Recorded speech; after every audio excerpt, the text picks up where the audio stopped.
Hablar de los aciertos históricos de Costa Rica es reconocer los aportes del Partido Liberación Nacional, la voz liberacionista.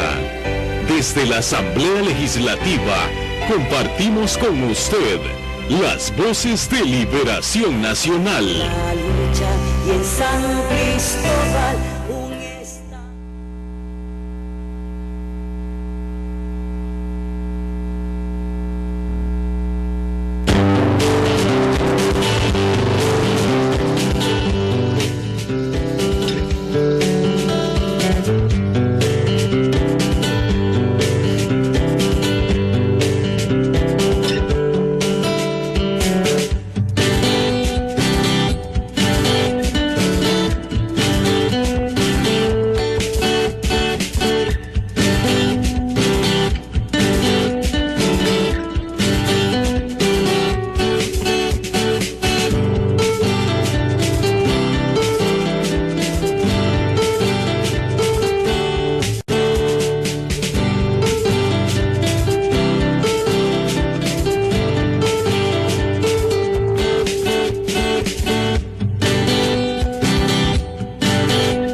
A un programa más de La Voz Liberacionista, este espacio donde los diputados de Liberación Nacional y el partido pueden venir y expresar lo que está sucediendo y el acontecer de los verdiblancos.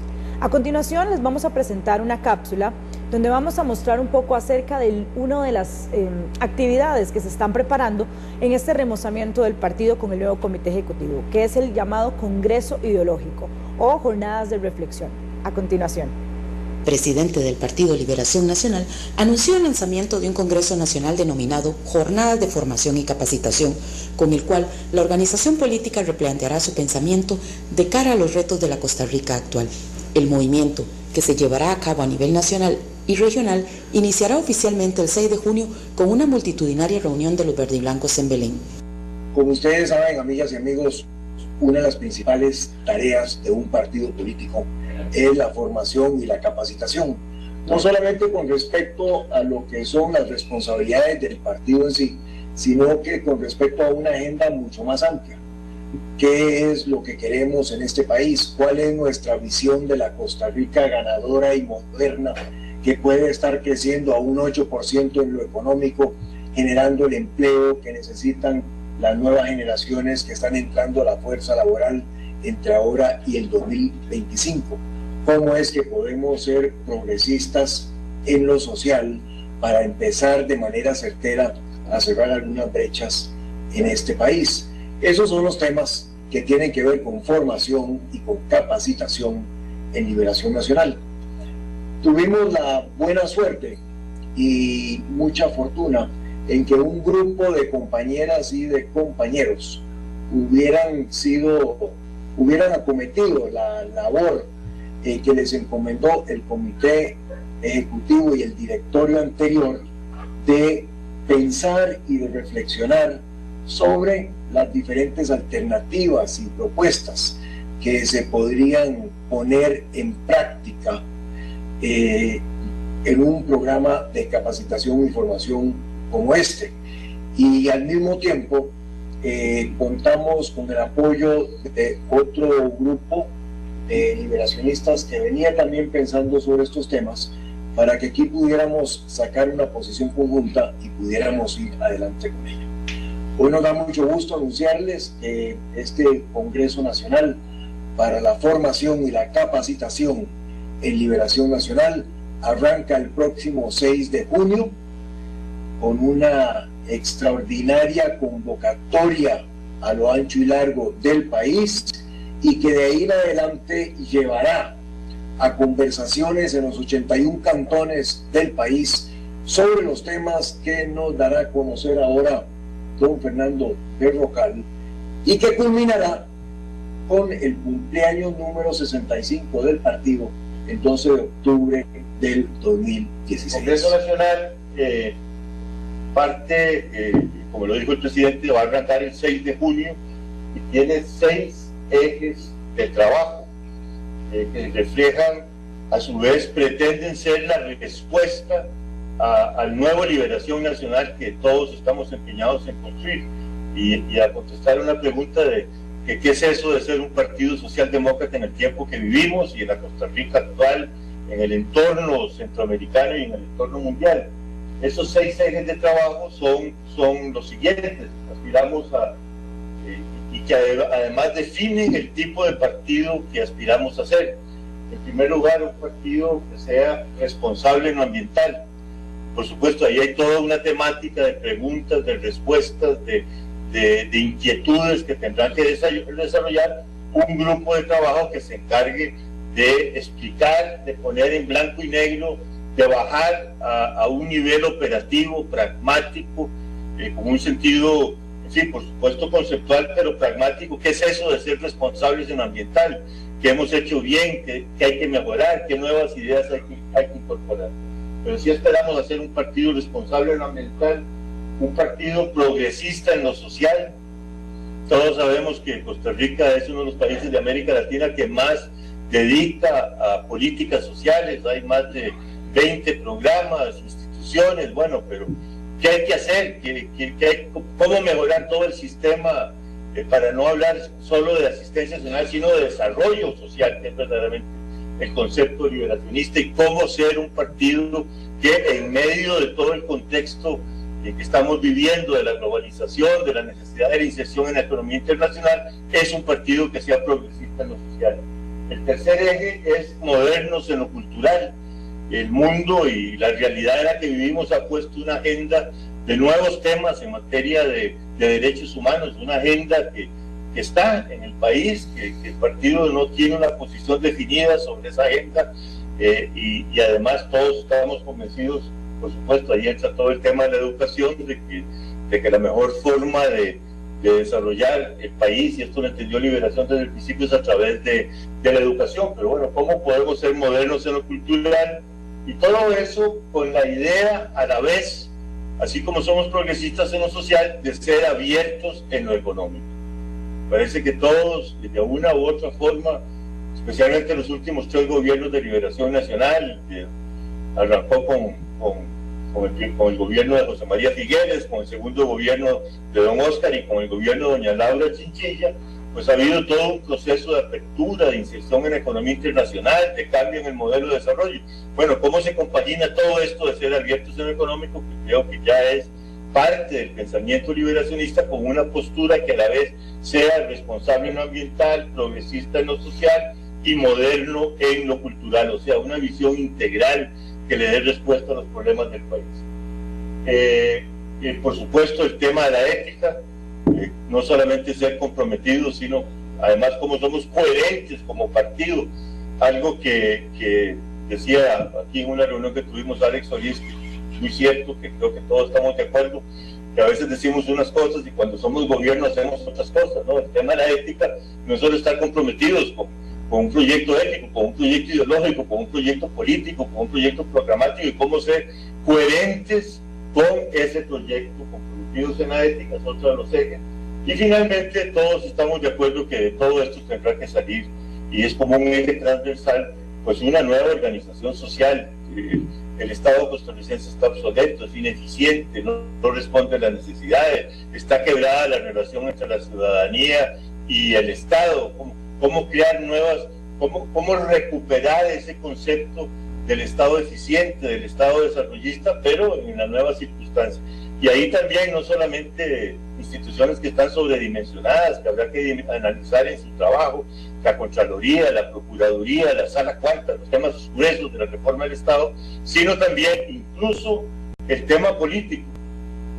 El esquema que tenemos en la Asamblea ya no responde a las realidades del país, la forma de elegir nuestros diputados, 57 diputados, la gente quiere tener realmente diputados nacionales, diputados por distrito electoral, en fin, una gran reforma del Estado costarricense. Pero esos son los 6 ejes que fundamentalmente ha planteado el presidente Figueres, lo que viene planteando, y que ahí hay una gran coherencia de pensamiento con lo que distintos grupos en el partido están formulando. Bueno, y en una era donde todo el tiempo, corre deprisa, donde el tiempo tiene un valor muy especial, estamos con el tema del trabajo y del teletrabajo, ¿verdad? Que es cuando nosotros podemos transportar la oficina a la casa, por ponerlo así. Y nos va a acompañar el diputado Antonio Álvarez de Santi, que ha presentado ante la Asamblea Legislativa un proyecto de ley respecto a este tema, y nos gustaría que nos comentara un poco, ¿verdad?, acerca de cuál es el objetivo de esta iniciativa. Claro, con mucho gusto. Muchas gracias por la oportunidad. Yo empiezo con que todos nos hagamos una pregunta. ¿Cuánto duramos en el trayecto de nuestra casa a la oficina? ¿Cuánto duramos si es en carro, en las presas? Bueno, igual en bus, si hay presas, si es en bicicleta y moto puede ser tal vez más rápido, pero ¿cuánto tiempo le dedicamos? Y hay que ver que si, por ejemplo, nosotros tenemos aquí en la Asamblea Legislativa una reunión a ciertas horas, yo voy a salir 1 hora antes de mi casa para poder llegar puntual. Y en tiempos normales, si no es en las horas pico, yo puedo durar 15 o 20 minutos.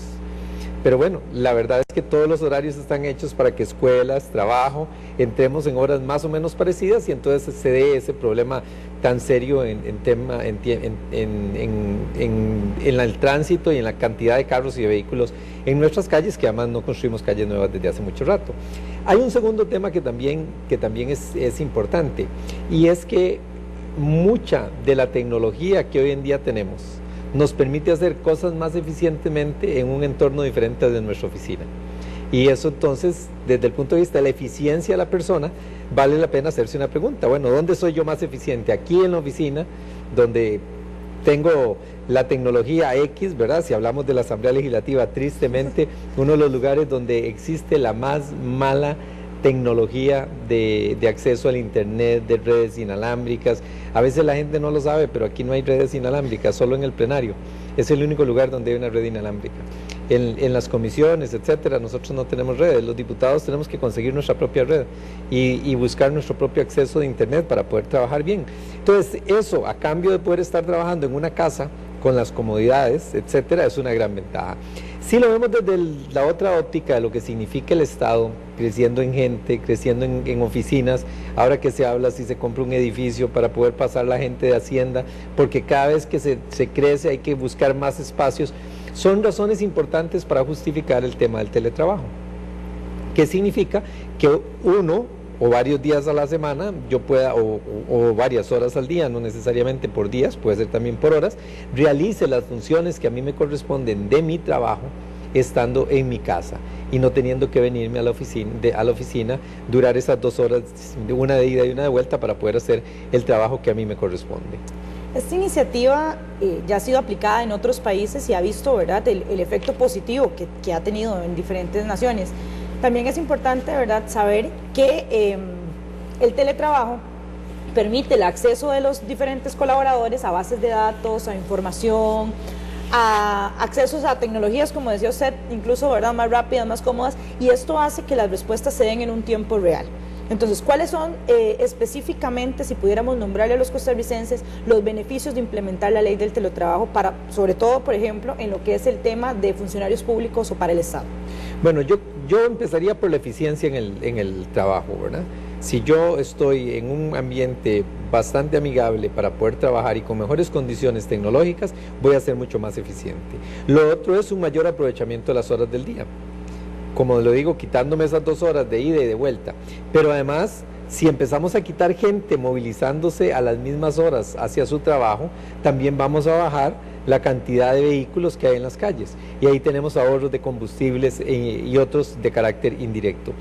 Pero aparte de estos, eso de calidad de vida, de lo que es que yo no me tengo que levantar todas las mañanas pensando en la cólera que me voy a llevar de camino cuando me voy a encontrar un choque y me voy a atrasar y voy a llegar a la oficina y la gente no me va a creer que hubo un choque y que llegué tarde, va a creer que me quedé dormido y se me pegaron las cobijas. Y eso, en términos de mi salud, ¿qué representa? en términos de la suya, en términos de las personas que hoy nos escuchan, ¿qué representa eso en términos de nuestra salud? Esa angustia, esa congoja que siente uno que se le va a salir el corazón, ¿verdad? Porque cada vez que se mueve el secundero y el de los minutos, siente uno que se le va a salir el corazón porque va a llegar tarde. Bueno, eso en calidad de vida es muy importante, pero también favorece y facilita otro tipo de relaciones. Hay personas que cuidan a un adulto mayor, que no es que tiene que quedarse en la casa para atenderlo, sí, el tema familia, pero que tiene que estar ahí, que tiene que estar cerca, que para cualquier cosa, que madres con niños, no todos los niños pueden ir a guarderías, no todos los niños están en edad del kinder, y eso también facilita la posibilidad de que la gente pueda entonces tener un mejor rendimiento, tener una mejor calidad de vida, y al final de cuentas, esos elementos son los que constituyen que yo trabaje mejor. Y a nosotros lo que nos interesa no debe ser que la gente llegue y marque la tarjeta a las 8 de la mañana y a las 4 de la tarde. Lo que nos interesa es que la gente termine bien su trabajo. Claro, esto tiene ciertas reglas como es control en cuanto a la eficiencia, para que la persona pueda funcionar bien y cumplir con sus labores. La experiencia en otros países, sobre todo en países desarrollados, es muy interesante. La conclusión a la que se llega en los diferentes estudios y análisis es que la persona trabaja más de lo que trabajaría si va a su trabajo. O sea, no es que la gente se quede en la casa y hace una siesta, sino que la gente termina produciendo más y trabajando más de lo que trabajaría si se hubiera movilizado al trabajo. Empiezan a eliminar lo que llamarían tiempos muertos y empiezan a hacer, digamos, tiempo efectivo. Este proyecto de ley, ¿cuáles son como tal vez 3 rubros que implica, ¿verdad?, a la hora de su ejecución, para que ya los tomen en cuenta, lo que usted está presentando? Bueno, lo más importante es que tengamos un cambio de mentalidad en el país. O sea, tenemos que cambiar la mentalidad de patrono que ve al funcionario pegado a un reloj marcador. Eso es lo más importante. Lo segundo es tenemos que pasar a que la gente entienda que trabaja por tareas, no por horas. O sea, yo no trabajo en horas silla. O sea, mi trabajo no es estar aquí sentado 8 horas, sino que mi trabajo es sacar X cantidad de emociones de un proyecto, o estudiar e investigar tales aspectos de un proyecto de ley, y eso es lo que a mí me toca. Entonces, el poder entender que mi trabajo va a estar basado en rendimientos, va a significar ni más ni menos que mi labor desde la casa o desde donde yo lo trabaje, porque yo hablo del teletrabajo como que si fuera en la casa, pero podrían ser en casas vecinas o en grupos que se organicen, en donde la gente se define y pone un lugar para estar, cuidar niños, tener un área recreativa y trabajar todos desde ahí, ¿verdad? Sin tener que movilizarse a la oficina propiamente. Entonces, el tema de que entendamos que el control va a estar basado entonces no en la hora, no en que el jefe me llame a ver si cuando él me llama por Skype, yo estoy sentado en la computadora y entonces me diga, bueno, usted no está ahí, entonces le voy a restar esos 5 minutos, sino de que yo tengo que cumplir.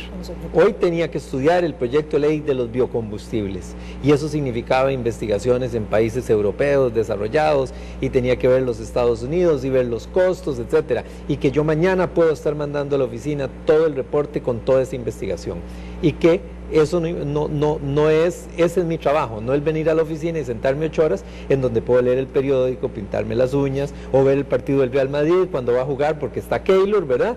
Y entonces tengo una tele pequeña y me quedo viéndolo, lo veo en el celular o estando en el Facebook o estando en Skype. Entonces todo ese cambio de mentalidad es el segundo punto. Y el tercero, adaptar las leyes laborales para que entonces podamos ver un régimen de obligaciones del trabajador diferentes que puedan establecer esa relación en el contrato de trabajo. Bueno, incluso en Costa Rica ya hay empresas privadas que aplican el teletrabajo para sus empleados, sobre todo lo que son transnacionales. Entonces también se puede partir de que ya hay una experiencia, o sea, algo vivencial para poder sustentar también la ley de alguna forma, ¿verdad? Claro, cuando empezó la restricción vehicular, algunas empresas empezaron por darle el día de restricción como día de teletrabajo a las personas, y ha sido muy exitoso. Obviamente no en todo lugar no se puede. Si yo soy médico, si yo soy enfermera, no puedo hacer el teletrabajo, ¿verdad? Tengo que estar en el lugar de trabajo. Pero entonces, en las condiciones y en donde se permite, es un buen instrumento. No es la solución a todos los problemas laborales del país, ni a toda la calidad de vida de la gente, pero son elementos importantes para mejorar el rendimiento laboral y la calidad de vida de las personas. Y bueno, más o menos ¿cuándo podríamos estar hablando de que ya este proyecto entre a plenario, de que empecemos a darle trámite y todo? Mire, en la era PAC, ni con una bola de cristal. Nosotros hemos tenido semanas sin sesionar en comisiones porque no tenemos proyectos. En todo el periodo de sesiones extraordinarias, la Comisión Plena 2 no ha sesionado ni una sola vez. Imagínense lo que significa eso en pérdida de tiempo para el país, en horas productivas. Entonces yo en ERAPAC le digo, no me animo a aventurarme a dar una fecha. Uno esperaría en un gobierno de liberación nacional, en la época en que nosotros estuvimos a cargo de la Asamblea Legislativa y del Poder Ejecutivo, que un proyecto de estos duraría de 9 meses a un año en aprobarse. Sí, porque digamos, cuando hablamos de proyectos también es importante hablar de la incidencia que estos tienen a nivel de los costarricenses, ¿verdad? A veces se hacen proyectos de ley y no se toman en cuenta o no se participa al ciudadano. Sus redes sociales han estado constantemente, ¿verdad?, anunciando el tema del teletrabajo y uno ha podido ver una reacción positiva de las personas. O sea, es una iniciativa que le gusta a la gente, que le gusta a los ciudadanos, que le gusta al costarricense. Entonces, creo que partiendo de ahí, también, ¿verdad?, hay como un empuje extra para una ley como esta del teletrabajo. Claro, sin duda, porque además la gente que está en redes sociales es la que más entiende estos aspectos, ¿verdad? O la que más fácilmente se informa de estos aspectos. Entonces es un buen motor. Pero si no estuviéramos dentro de este esquema laboral, político que tiene el PAC, que uno no lo puede descifrar, la verdad es que debería ser uno de esos proyectos que se aprueban en muy poco tiempo, porque no son proyectos políticamente peligrosos, no son proyectos que afecten el triunfo o no de un partido político, no crean impuestos, crean un marco de referencia y el que quiere adaptarlo lo adapta, porque aquí no es que se va a obligar a las empresas o al sector público a que tiene que poner en teletrabajo a su planilla, sino que es un tema de abrir una nueva opción. Claro.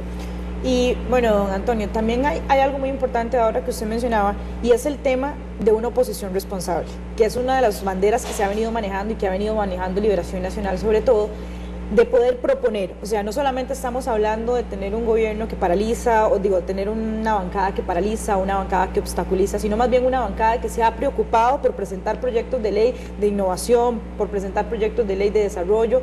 ¿Qué nos puede hablar usted al respecto de este papel que ha venido jugando Liberación Nacional en esta Asamblea Legislativa, ya casi a cumplir un año de primer periodo? Bueno, es un papel muy frustrante porque le hemos hecho varias iniciativas al Poder Ejecutivo de propuestas y no recibimos respuesta. El jefe de fracción mandó una larga lista con una hoja de ruta de ideas y de propuestas, y el Poder Ejecutivo dijo que sí, que le parecía todo y muy bien, y de ahí no trascendió. Entonces es muy frustrante porque aunque nosotros queremos ayudar, no nos abren las puertas para que podamos ayudar. Es una condición de gobierno casi que no podría definirla. Es nueva porque no la hemos visto en el pasado, pero es como irreconocible. Porque cuando usted ofrece apoyar en algo, la respuesta es que no lo llaman. Cuando quieren hacer y conseguir la aprobación de algún proyecto, tampoco lo buscan para que les ayude con los votos. Entonces, no sé si es como esperar a que la inercia por sí misma haga que las cosas caminen. Y por eso es que pasa lo que les ha pasado con la ley de radio y televisión, con la destitución de la Procuradora General de la República, cuando lo intentaron hacer, y bueno, con la destitución de embajadores, de la renuncia de la directora de redes sociales de la Casa Presidencial, y todo lo que hemos estado viendo en este desgobierno que ha vivido Costa Rica en los últimos 11 meses, o casi 11 meses. Casi. Bueno, ya se nos acabó el tiempo, más bien muchas gracias por acompañarnos y por tan productiva entrevista. Nos despedimos y los esperamos el próximo martes en otro programa más de La Voz Liberacionista. Del Partido Liberación Nacional, La Voz Liberacionista. Desde la Asamblea Legislativa compartimos con usted las voces de Liberación Nacional. La lucha y en San Cristóbal